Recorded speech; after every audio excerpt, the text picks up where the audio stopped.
اس کو آپ نے پورے طور پر پیش کیا ہے. آپ کے جذبات کی قدردانی لازمی ہے.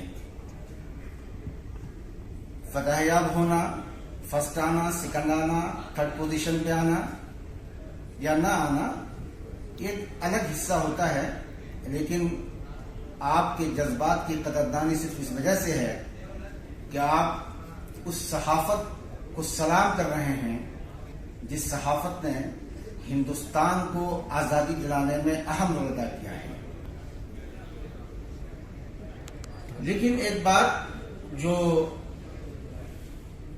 ہمیں نظر آ رہی ہے وہ یہ ہے کہ کہیں نہ کہیں ہم لوگ جب اس طرح کی تیاری، اردو صحافت کی تیاری اور اس میں مقابلے میں حصہ لینے کی باتیں کر رہے ہیں تو ہم لوگ دو چیزیں دراصل بہت زیادہ مس کر رہے ہیں، چھوڑ رہے ہیں. ایک تو ٹیپو سلطان شہید رحمۃ اللہ علیہ نے جو کارنامہ انجام دیا، اپنی فوج کے اندر جس زبان کو لے کر انہوں نے اپنی فوجیوں کو کی ٹریننگ دی، جس زبان کو لے کر انہوں نے اپنی فوج کی ذہن سازی کی، جس وقت میں ضرورت تھی شخصیت سازی کی، اس شخصیت سازی کی، ان کا نام کہیں نہ کہیں ہم نے چھوڑ دیا. جو جنوبی ہندوستان میں ایک اہم رول ادا کیا تھا انہوں نے، یعنی جو آپ 1822 سے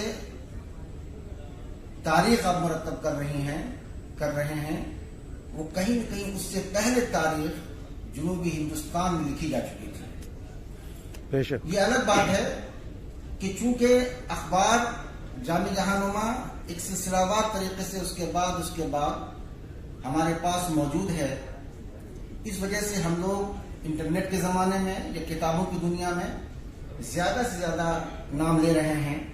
اور ان کے بعد جامع جہاں نما کے بعد جو سر سید وغیرہ کی تحریک چلی ہے اس میں جتنے بھی اخبارات موجود ہیں، لیکن آپ اس بات کو ذہن نشین کر لیجئے، دل میں بیٹھا لیجئے کہ اس کی جڑ، جو تحریک آزادی کی جڑ ہے، وہ جنوبی ہندوستان کی تاریخ موجود ہے کہ ٹیپو سلطان شہید رحمۃ اللہ علیہ نے جو اپنی فوج کی تربیت کی، ذہن سازی کی اور اپنی باتوں کو لوگوں تک پہنچائی، وہ دراصل اردو زبان تھی جو اس وقت میں گردش کر رہی تھی. اور اس چیز کو یاد کرنا بہت ضروری ہے. دوسری بات جو ہم نے چھوڑا ہے پورے مقابلے میں، جو ہم نے سنا، ہو سکتا ہے اس سے پہلے کچھ باتیں آ گئی ہیں، اور وہ ہے موجودہ دور کی جو صحافت ہے اور اس صحافت میں اہم رول ادا کرنے والے جو صحافی حضرات ہیں. اس صحافت میں جو اردو اخبار نکلنے والے، ہندوستان سے مختلف کوشش نکلنے والے اخبارات ہیں، اس کو کہیں نہ کہیں ہم نے چھوڑ دیا ہے. جو آئندہ آنے والے دنوں میں انشاءاللہ جب آپ تیاری کریں تو ان چیزوں کا خاص خیال رکھیں، کیونکہ آپ جانتے ہیں اس بات کو، یہ تاریخ بالکل مسلم ہے کہ اردو نے جنم تو ضرور شمالی ہندوستان میں لیا تھا، لیکن دکن کی تاریخ آج بھی موجود ہے دکن کی تاریخ، کہ اردو زبان کا ارتقاء جو ہوا ہے وہ یہاں سے ہوا ہے. اب جب ارتقاء ہوا ہے تو ظاہر سی بات ہے یا پھلنے پھولنے کا جو مواقع میسر ہوئے ہیں اسے، اردو زبان کو، اسے ہم اگر لے کے نہیں چلیں گے، یہ نسل اگر اسے نظر انداز کر دے گی تو بہت مشکل ہوگا آنے والی نسلوں کو قلم بند کرنا.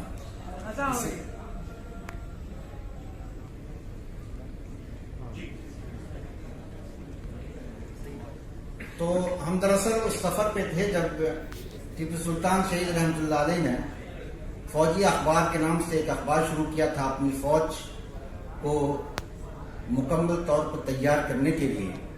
اور اس کے بعد اسی دور میں مولوی اکرم علی صاحب کا اردو اخبار، جس نے بہت بڑا رول ادا کیا ہے ذہن سازی کے لیے. تو ان ناموں کو ہمیں ساتھ رکھنا بہت ضروری ہے. اس کے بغیر ہماری اردو صحافت کا جو جشن ہے وہ منایا نہیں جا سکتا. یہ 200 سالہ صحافت کا جشن دراصل 1822 سے لے کر کے ابھی تک کا ہے، لیکن اصل جو تحریک پنپی تھی اور اصل جو تحریک برپا ہوئی تھی وہ دراصل اسی وقت جب ٹیپو سلطان شہید رحمۃ اللہ علیہ نے اپنی فوج میں کام کرنا شروع کیا تھا. بہرحال یہ 2 باتیں ہیں جسے اب جب اس طرح کے مقابلے ہوں اور اس طرح کے مسابقے ہوں تو آپ ضرور ان باتوں کو ذہن نشین رکھیں اور ان باتوں کو جگہ دیں ہمیشہ اپنی کتابوں میں اور اپنے مقالے میں اور اپنی تقریروں میں، تاکہ آنے والی نسلیں اس سے مزید فائدہ اٹھا سکیں۔ جنوبی ہندوستان اردو کا گہوارہ ہے، اور جس لحاظ سے اردو کی آبیاری یہاں کی گئی ہے وہ کسی سے مخفی نہیں ہے، کسی سے چھپی ہوئی نہیں ہے۔ آپ شمالی ہندوستان، جنوبی ہندوستان کو اس طور پر نہیں ملا سکتے، بلکہ یہ کہیں گے آپ کہ ارتقائی پہلو کا جنوبی ہندوستان میں جو داغ بویا گیا تھا وہ الحمدللہ کہیں نہ کہیں کامیاب ہے، اور اس طرح کے مسابقے، بین الکلیاتی مقابلے اس طرح کی یہ شاہد ہیں کہ الحمدللہ یہاں پر بڑی کامیابیاں مل رہی ہیں، جسی بنیاد پر یہاں بھی اردو صحافت کا جشن منایا جا رہا ہے۔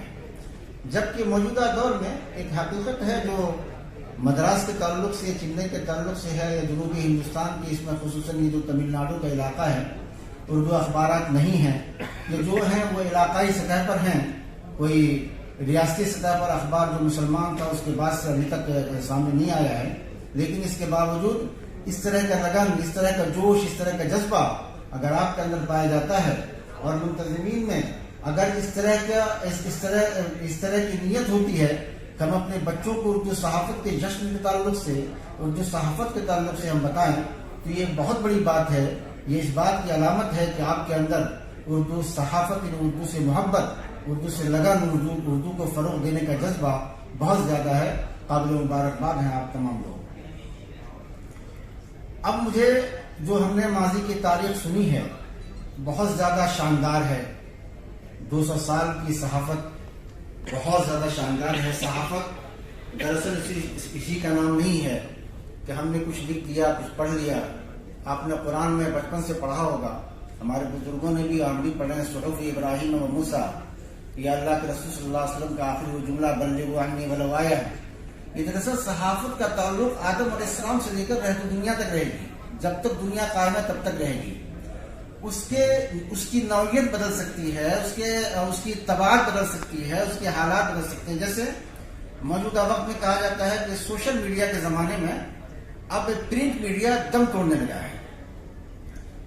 ایسا کم و بیش اتار چڑھاؤ، نشیب و فراز یہ ہوتی ہے دنیا میں، قوموں کا بھی ہے، زبانوں کا بھی ہے، اور ہر چیز جتنی بھی چیزیں ہوتی ہیں ہر ایک کا زوال اور عروج لگا ہوا ہے۔ لیکن یہ کہہ دینا صرف تاریخ سے دراصل دوری کا نتیجہ ہے کہ اب کچھ دن کی مدت میں اردو اخبارات یا انگلش اخبارات یا ہندی یا کسی زبان میں جو میڈیا ہے، پرنٹ میڈیا، وہ ختم ہو جائے گا اور الیکٹرانک میڈیا اس کی جگہ لے لے گا۔ ایسا نہیں ہو سکتا۔ آپ قرآن کو پڑھ کر دیکھیے، جو قرآن کا تعلق قلم سے جوڑا گیا ہے، علم بالقلم، اس سے اگر آپ ذرہ برابر بھی تھوڑی سی تفسیر میں جائیں گے تو علماء بتاتے ہیں کہ دراصل قلم اور دستوری طریقہ جو ہے وہ ہمیشہ تحریر کا ہوگا۔ مستند باتیں ہمیشہ تحریر کی ہوں گی، تقریر کی باتوں میں وہ استناد نہیں پایا جائے گا، یا وہ دلیلہ نہیں بن پائیں گی تقریری باتیں جس طرح سے تحریری باتیں ہوا کرتی ہیں۔ اسی لیے اس سے قطع نظر کہ یہ باتیں لوگ کیا کہہ رہے ہیں، ہمیں اور آپ ہماری اور آپ کی جو ذمہ داری ہے وہ یہ ہے کہ ہم کس طرح سے اپنی باتیں جو اللہ کے رسول نے کہا تھا بلغوا عنی ولو آیہ، ولو آیہ کا تعلق کچھ بھی ہو، اگر اچھی سے اچھی باتیں، حالات میں اگر برائی ہے، حالات میں اگر اچھائی ہے، کہیں کی سرکار اگر کچھ غلط کر رہی ہے، کہیں کسی کا معاشرہ اگر دلدل میں پھنستا جا رہا ہے، ان باتوں کو لے کر مستقبل میں لوگ ہیں ان کو بتانا، حال میں سدھار کرنا، یہ تمام ذمہ داری صحافیوں کی ہے۔ الحمدللہ میرا بھی تعلق تقریباً 2003 سے صحافت کے میدان میں ہے، اور مختلف بڑے بڑے عزیز برنی جیسے جو صحافی ہیں موجود، جو سہارا میں جنہوں نے ایک رول ادا کیا تھا، جس زمانے میں باتیں تھی کہ دہشت گرد کون، انہوں نے، یا خاص طور پر واشنگٹن کا جو موقع تھا اس زمانے میں، جو انہوں نے پورے ہندوستان کے لوگوں کے دل و دماغ کو موڑا ہے کہ صرف مسلمان اس کام میں نہیں ہیں، کوئی بھی انسان ہو سکتا ہے اس کام میں۔ لہذا ان کی صحافت کو بھی ہم لوگ ہمیشہ سلام کرتے ہیں. اسی طریقے سے دیگر تمام لوگ جو اخبار نکال رہے ہیں, جو اس لائن میں کام کر رہے ہیں, وہ قابل توجہ بھی ہیں. تو میرا جو صحافتی کیریئر ہے اس میں نے جو محسوس کیا وہ میں آپ کو شیئر کر رہا ہوں, آپ کے سامنے پہنچا رہا ہوں کہ موجودہ وقت میں صحافت کا عجیب سا رول ہے, بڑی عجیب صورتحال ہے. صحافت کا جشن ہم لوگ منا رہے ہیں تقریباً 7 مہینے سے 6 مہینے سے, لیکن بولنا الگ بات ہے, پریکٹیکل الگ بات ہے. عملی طور پر جب ہم جاتے ہیں وہاں دشواریاں بہت زیادہ ہیں, خاص طور پر جب آپ کی ملازمت ہو.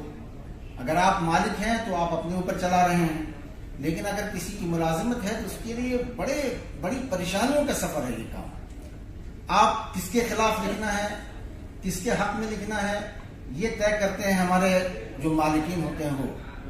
یہ بڑا مشکل سفر ہے صحافت کا. اس صحافت کو لے کر چلنا بھی ضروری ہے اور ان لوگوں کو برداشت کرنا بھی ضروری ہے. لہذا ایسے موقع پر جب ہم لوگ جشن منا رہے ہیں اردو صحافت کا, تو ہماری ذمہ داری ہے کہ ہم ان کی جو ماضی کی تاریخ 200 سالہ تاریخ ہے یا 350 سالہ تاریخ ہے, ان تاریخوں کو پر نظر رکھیں اور ان تاریخ سے سبق لیتے ہوئے ہم اپنے کام کو جاری رکھیں. انشاءاللہ بہت فائدہ ہوگا. تو دراصل میں سن رہا تھا, تقریریں سن رہا تھا, بہت اچھی باتیں جو بھی تاریخ میں ہماری موجود ہیں, لیکن مزید تاریخ بنانے کی ضرورت ہے. وہ قوم آگے نہیں بڑھ سکتی ہے جو شاندار ماضی سے سبق نہ لے, کبھی بھی نہیں آگے بڑھ سکتی ہے.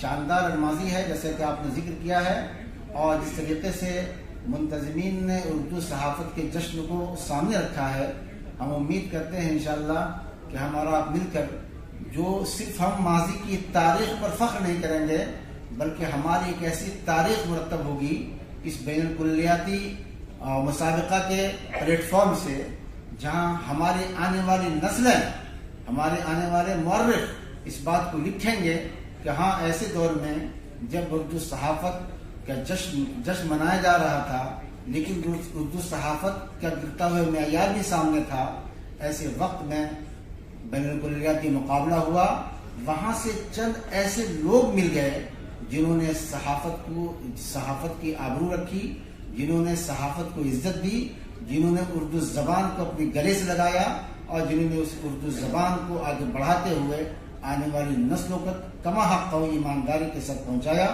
امید ہے کہ انشاءاللہ ہم لوگ اس بین الکلیاتی مقابلے سے فرسٹ سیکنڈ تھرڈ جو بھی آئیں, لیکن ایک سبق لے کر اٹھیں گے کہ ہمیں اردو صحافت کو زندہ کرنا ہے. ہمیں اپنے ماضی کے جو بزرگان ہیں جنہوں نے ایک اپنے جسم کا خون کا ایک قطرہ دیا ہے, باقر علی صاحب کا تذکرہ ہوا, بار ہوا, سر سید نے جس طریقے سے محنتیں کی ہیں تہذیب الاخلاق میں, اس کی تاریخ ایسی ہے کہ جب پڑھیے آپ تب تک نیا محسوس ہوگا اور لگے گا کہ نہیں, یقیناً ان لوگوں کی جافشانی, ان لوگوں کی محنتیں, ان لوگوں کی مشقتیں, اور ان لوگوں نے جو 24 گھنٹہ صحافت کو دیا تھا, قوم کے دل و دماغ کو پھیرنے کے لیے دیا تھا. انگریزوں کے جو برائیاں تھیں, جو خامیاں تھیں, ان کو اپنی زبان میں اجاگر کر کے اپنی نسلوں کو اس بہترین راستے پہ چلنے کے لیے جو انہوں نے تہذیب الاخلاق اور جس طریقے سے اردو اخبارات شروع کیے تھے, وہ ہم انشاءاللہ آنے والے دنوں میں ہم یہاں سے وہ ایک بچے نکلیں گے انشاءاللہ ضرور کہ وہ ان ماضی کی تاریخ کو لے کر کے مستقبل کے لیے گواہ بنیں گے انشاءاللہ. باقی باتیں سب آ چکی ہیں. میں نے پہلے ہی بتایا تھا کہ کرنا کیا ہے, کہنا کیا ہے, بڑا مشکل سفر ہے. ماضی کی تاریخ ہمارے سامنے ہے. اردو زبان ہمیشہ ہی رہیں گی انشاءاللہ, کیونکہ اس زبان کو ہمارے اکابرین نے قرآن سے جوڑ دیا ہے, ہمارے اکابرین نے حدیث سے جوڑ دیا ہے, ہمارے اکابرین نے صحابہ کرام کے تذکرے سے جوڑ دیا ہے. مدارس زندہ ہے, جب تک مساجد زندہ ہیں تب تک یہ زبان برقرار رہے گی انشاءاللہ. وآخر دعوانا الحمدللہ.